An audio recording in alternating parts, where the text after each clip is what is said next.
ಓಂ ಶ್ರೀ ಗುರು ಬಸವಲಿಂಗಾಯ ನಮಃ. ಇಂದಿನ ವಚನ ಶೂನ್ಯ ಪೀಠಾಧ್ಯಕ್ಷರಾದ ಅಲ್ಲಮ ಪ್ರಭುದೇವರ ವಚನ. ವಚನ ಇಂತಿದೆ: 280 ಕೋಟಿ ವಚನವ ಹಾಡಿ ಹಲವ ಹಂಬಲಿಸಿತ್ತೆನ್ನ ಮನವು, ಮನ ಘನವನರಿಯದು ಘನ ಮನವನರಿಯದು. ಗುಹೇಶ್ವರನೆಂಬ ಲಿಂಗವನರಿದ ಬಳಿಕ ಗೀತವೆಲ್ಲ ಒಂದು ಮಾತಿನೊಳಗು. ಈ ಅಲ್ಲಮ ಪ್ರಭುಗಳ ವಚನ ಒಂದು ಸಾಕ್ಷಿ ಇದ್ದಂತೆ. ಅನೇಕ ಜನ ಶರಣರ ವಚನಗಳ ಬಗ್ಗೆ ಪ್ರಶ್ನೆ ಎತ್ತುತ್ತಾರೆ. ಅಂತಹ ಸಂಶಯಗಳಿಗೆ ಅಲ್ಲಮ ಪ್ರಭುಗಳ ವಚನದಲ್ಲಿ ಅವರೇ ಹೇಳಿದ್ದಾರೆ 2,80,00,000 ವಚನಗಳು ಅವರು ಬರೆದಿದ್ದಾರೆಂತ. ಇದು ಒಬ್ಬ ಶರಣರ ವಚನಗಳು. ನೀವೆಲ್ಲ ಊಹಿಸಿಕೊಳ್ಳಿ, 770 ಶರಣರು ಕೂಡಿ ಎಷ್ಟೊಂದು ಕೋಟಿ ವಚನಗಳನ್ನು ಬರೆದಿರಬಹುದು. ಆದರೆ ಸಂಪ್ರದಾಯಿಗಳ ಅಟ್ಟಹಾಸದಿಂದ ವಚನಗಳು ಸುಟ್ಟು ಹೋಗಿವೆ. ಪರಿಣಾಮ ಇವತ್ತು ನಮಗೆ ಕೇವಲ 23,000 ವಚನಗಳು ಲಭ್ಯವಿವೆ. ಕೇವಲ 23,000 ವಚನಗಳ ಅಧ್ಯಯನದಿಂದ ಅನೇಕರು ಮಹಾತ್ಮರಾಗಿದ್ದಾರೆ. ಅನೇಕ ಮಹನೀಯರು ವಚನ ಸಾಹಿತ್ಯವನ್ನು ಹಾಡಿ ಹೊಗಳುತ್ತಾರೆ. ಕನ್ನಡಕ್ಕೆ ಈ ವಚನ ಸಾಹಿತ್ಯ ಕಿರೀಟವೆಂದು ಹೇಳುತ್ತಾರೆ. ಈ ಜಗತ್ತಿನ ಸಾಹಿತ್ಯ ಕ್ಷೇತ್ರದಲ್ಲೂ ಕೂಡ ವಚನ ಸಾಹಿತ್ಯದ ಪ್ರಭಾವ ಅಷ್ಟು ಎತ್ತರಕ್ಕೇರಿದೆ. 12ನೇ ಶತಮಾನದ ಬಸವಾದಿ ಶರಣರ ಅನುಭವ ಮಂಟಪ ಜಗತ್ತಿನ ಮೊದಲ ಸಂಸತ್ತು. ಅದರಲ್ಲಿನ ಶೂನ್ಯ ಪೀಠಕ್ಕೆ ಬಸವಣ್ಣನವರು ತಾವು ಅಧ್ಯಕ್ಷರಾಗದೆ ಕೆಳ ಸಮುದಾಯದಿಂದ ಬಂದ ಅಲ್ಲಮ ಪ್ರಭುಗಳನ್ನು ಶೂನ್ಯ ಪೀಠಾಧ್ಯಕ್ಷರನ್ನಾಗಿ ಮಾಡಿದರು. ಅವರ ವಚನಾಂಕಿತ ಗುಹೇಶ್ವರ. ಅಲ್ಲಮ ಪ್ರಭುಗಳ ಊರು ಇಂದಿನ ಶಿವಮೊಗ್ಗ ಜಿಲ್ಲೆಯಲ್ಲಿದೆ. 770 ಶರಣರ ವಚನಗಳಲ್ಲಿ ಅಲ್ಲಮ ಪ್ರಭುಗಳ ವಚನಗಳು ಅರ್ಥ ಮಾಡಿಕೊಳ್ಳಲು ಕಷ್ಟ.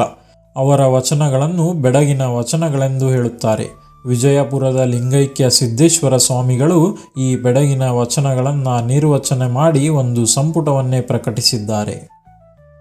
ಈಗ ವಚನದ ಅರ್ಥವನ್ನು ನೋಡೋಣ ಬನ್ನಿ. 280 ಕೋಟಿ ವಚನವ ಹಾಡಿ ಹಲವ ಹಂಬಲಿಸಿತ್ತೆನ್ನ ಮನವು. ಅಂದರೆ 2,80,00,000 ಅಷ್ಟು ವಚನಗಳನ್ನು ಬರೆದು ಹಾಡಿ ಅನೇಕ ಬಗೆಯಲ್ಲಿ ಹಂಬಲಿಸಿತು ನನ್ನ ಮನಸ್ಸು. ಮನ ಘನವನರಿಯದು ಘನ ಮನವನರಿಯದು. ಮನಸ್ಸು ಪರಮಾತ್ಮನ ಘನತೆಯನ್ನು ತಿಳಿಯಲಿಲ್ಲ, ಪರಮಾತ್ಮನು ಮನಸ್ಸಿನ ಸ್ವರೂಪವನ್ನು ತಿಳಿಯಲಿಲ್ಲ. ಗುಹೇಶ್ವರನೆಂಬ ಲಿಂಗವನ್ನರಿದ ಬಳಿಕ ಗುಹೇಶ್ವರನೆಂಬ ಲಿಂಗವನ್ನು ನಿಜವಾಗಿ ತಿಳಿದ ನಂತರ ಗೀತವೆಲ್ಲ ಒಂದು ಮಾತಿನೊಳಗು. ಅಂದರೆ ಆ ಲಿಂಗ ಸ್ವರೂಪ, ಆ ಪರಮ ತತ್ವವನ್ನು ಅರಿತ ಬಳಿಕ ಎಲ್ಲ ಈ ಗೀತೆಗಳು ವಚನಗಳು ಒಂದೇ ಮಾತಿನಲ್ಲಿ ಸಾರವಾಯಿತು. ಈ ವಚನದ ಸಾರಾಂಶ: ಅಲ್ಲಮ ಪ್ರಭುಗಳು ಅಮರ ಗಣಗಳು ಆಗುವ ಮೊದಲು ಅನೇಕ ತಮ್ಮ ಅನುಭವಗಳನ್ನು ವಚನಗಳ ರೂಪದಲ್ಲಿ ಬರೆದಿದ್ದಾರೆ.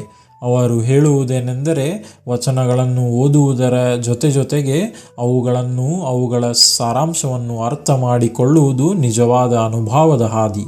ನಾವೆಲ್ಲ ಆ ದಾರಿಯಲ್ಲಿ ಪಯಣಿಸುವ ಗುರಿ ಹೊಂದಬೇಕು. ಆವಾಗ ಸಾರ್ಥಕತೆ, ನೆಮ್ಮದಿ ಸಿಗಲು ಸಾಧ್ಯವನಿಸುತ್ತದೆ. ಅಲ್ಲಮ ಪ್ರಭುಗಳು ಆಧ್ಯಾತ್ಮಿಕ ಅನ್ವೇಷಣೆಯ ಪರಿಣಾಮವನ್ನು ವರ್ಣಿಸುತ್ತಾರೆ. ಅಸಂಖ್ಯಾತ ವಚನಗಳನ್ನು ಹಾಡಿ ವಿವಿಧ ಸಾಧನೆಗಳನ್ನು ಮಾಡಿದರೂ ಮನಸ್ಸಿಗೆ ತೃಪ್ತಿ ಸಿಗುವುದಿಲ್ಲ. ಆ ತೃಪ್ತಿ ನಿಮಗೆ ಯಾವಾಗ ಸಿಗುತ್ತದೆ ಎಂದರೆ, ನೀವು ಆ ಲಿಂಗ ಸ್ವರೂಪ ಪರಮ ತತ್ವವನ್ನು ಅರಿತುಕೊಳ್ಳಬೇಕು. ಒಮ್ಮೆ ಆ ಗುಹೇಶ್ವರ ಲಿಂಗವನ್ನು ನಿಜವಾಗಿ ಅರಿತ ನಂತರ ಎಲ್ಲ ಜ್ಞಾನವು ಒಂದೇ ಸರಳ ಸತ್ಯದಲ್ಲಿ ಸಂಕ್ಷಿಪ್ತವಾಯಿತು. ಇದು ಅನುಭವದ ಸರಳತೆ ಮತ್ತು ಶಕ್ತಿಯನ್ನು ತೋರಿಸುತ್ತದೆ. ಇಲ್ಲಿ ಒಂದು ಉದಾಹರಣೆ ನೋಡುವುದಾದರೆ, ಒಬ್ಬ ವಿದ್ಯಾರ್ಥಿ ಗಣಿತ ಶಾಸ್ತ್ರದ ಸಾವಿರಾರು ಪುಸ್ತಕಗಳನ್ನು ಓದುತ್ತಾನೆ, ಲಕ್ಷಾಂತರ ಸೂತ್ರಗಳನ್ನು ಕಂಠಪಾಠ ಮಾಡುತ್ತಾನೆ. ಆದರೆ ಒಂದು ದಿನ ಒಬ್ಬ ಮಹಾನ್ ಗಣಿತಜ್ಞನು ಅವನಿಗೆ ಗಣಿತದ ಸಾರವೇನೆಂದರೆ ಅದು ಸಂಬಂಧಗಳನ್ನು ಅರ್ಥ ಮಾಡಿಕೊಳ್ಳುವುದು ಎಂದು ಹೇಳುತ್ತಾನೆ. ಆ ಒಂದು ವಾಕ್ಯದಲ್ಲಿ ಎಲ್ಲ ಗಣಿತವು ಸಂಕ್ಷಿಪ್ತವಾಗುತ್ತದೆ. ಹಾಗೆಯೇ ಶರಣರು ಅನೇಕ ವಚನಗಳನ್ನು ಹಾಡುತ್ತಾರೆ, ವಿವಿಧ ಸಾಧನೆಗಳನ್ನು ಮಾಡುತ್ತಾರೆ. ಆದರೆ ಒಮ್ಮೆ ಲಿಂಗವನ್ನು ನಿಜವಾಗಿ ಅನುಭವಿಸಿದರೆ ಎಲ್ಲವೂ ಒಂದೇ ಸರಳ ಸತ್ಯದಲ್ಲಿ ಸಾರವಾಗುತ್ತದೆ. ಅನುಭವಕ್ಕಿಂತ ಮೊದಲು 1000 ಮಾತುಗಳು, ಅನುಭವದ ನಂತರ ಒಂದೇ ಮಾತು. ಆ ಅನುಭವ, ಅರಿವು ನಮ್ಮಲ್ಲಿ ಬರಬೇಕೆಂದರೆ ಈ ಎಲ್ಲ ಶ್ರಮಗಳನ್ನು ನಾವು ಮಾಡಬೇಕು. ಈ ವಚನಗಳನ್ನು ಹಾಡುವುದು, ಬರೆಯುವುದು, ಅರ್ಥ ಮಾಡಿಕೊಳ್ಳುವುದು ಇದೆಲ್ಲ ಆ ಪಯಣದ ಹಾದಿಯಲ್ಲಿ ಮಾಡುವ ಕಾರ್ಯಗಳು. ಶರಣರು ಕೂಡ ತಮ್ಮ ಕಾಯಕದ ಅನುಭವಗಳನ್ನು, ಜೀವನದ ಅನುಭವಗಳನ್ನು ವಚನದ ರೂಪದಲ್ಲಿ ದಾಖಲಿಸುತ್ತಾ ಪ್ರತಿದಿನ ಅರಿವಿನ ಜಾಗೃತಿಯನ್ನು ಮಾಡಿಕೊಳ್ಳುತ್ತಾ ಅವರು ಅಮರ ಗಣಗಳಾಗಿ ಹೋಗಿದ್ದಾರೆ. ಆದ್ದರಿಂದ ಪ್ರತಿದಿನ ವಚನಗಳನ್ನು, ಶರಣರ ತತ್ವಗಳನ್ನು, ಮಹಾತ್ಮರ ಸಂದೇಶವನ್ನು ಕೇವಲ ಓದಬೇಕೆಂದು ಓದುವುದಲ್ಲ, ಅವುಗಳನ್ನು ಓದಿ ಅರ್ಥ ಮಾಡಿಕೊಂಡು ನಮ್ಮಲ್ಲಿರುವ ಅರಿವು ಜಾಗೃತಿಯನ್ನು ಮಾಡಿಕೊಳ್ಳುವತ್ತ ನಾವೆಲ್ಲರೂ ಸಾಗಬೇಕಾಗಿದೆ. ಈ ಜಗತ್ತಿಗೆ ಶರಣರು ಕೋಟಿ ಕೋಟಿ ವಚನಗಳ ಆಸ್ತಿಯನ್ನು ಕೊಟ್ಟಿದ್ದರು. ಆದರೆ ನಾವು ಕೆಲವೊಬ್ಬರ ಸ್ವಾರ್ಥ ಹಿತಾಸಕ್ತಿಗಾಗಿ ಇವತ್ತು ಆ ಆಸ್ತಿಯ 1%ಕ್ಕಿಂತ ಅಂದರೆ 1%ಕ್ಕಿಂತ ಕಡಿಮೆ ವಚನ ಉಳಿಸಿಕೊಂಡಿದ್ದೇವೆ. ಇವುಗಳನ್ನು ಉಳಿಸಿ ಪ್ರಚಾರ ಮಾಡುವುದು ನಮ್ಮೆಲ್ಲರ ಜವಾಬ್ದಾರಿ. ಈ ವಚನವನ್ನು ಇನ್ನೊಮ್ಮೆ ನೋಡೋಣ. 280 ಕೋಟಿ ವಚನವ ಹಾಡಿ ಹಲವ ಹಂಬಲಿಸಿತ್ತೆನ್ನ ಮನವು, ಮನ ಘನವನರಿಯದು ಘನ ಮನವನರಿಯದು, ಗುಹೇಶ್ವರನೆಂಬ ಲಿಂಗವನರಿದ ಬಳಿಕ ಗೀತವೆಲ್ಲ ಒಂದು ಮಾತಿನೊಳಗು. ಇನ್ನೊಂದು ವಚನದೊಂದಿಗೆ ಮತ್ತೆ ಸಿಗೋಣ. ಸರ್ವರಿಗೂ ಭಕ್ತಿಯ ಶರಣಾರ್ಥಿಗಳು.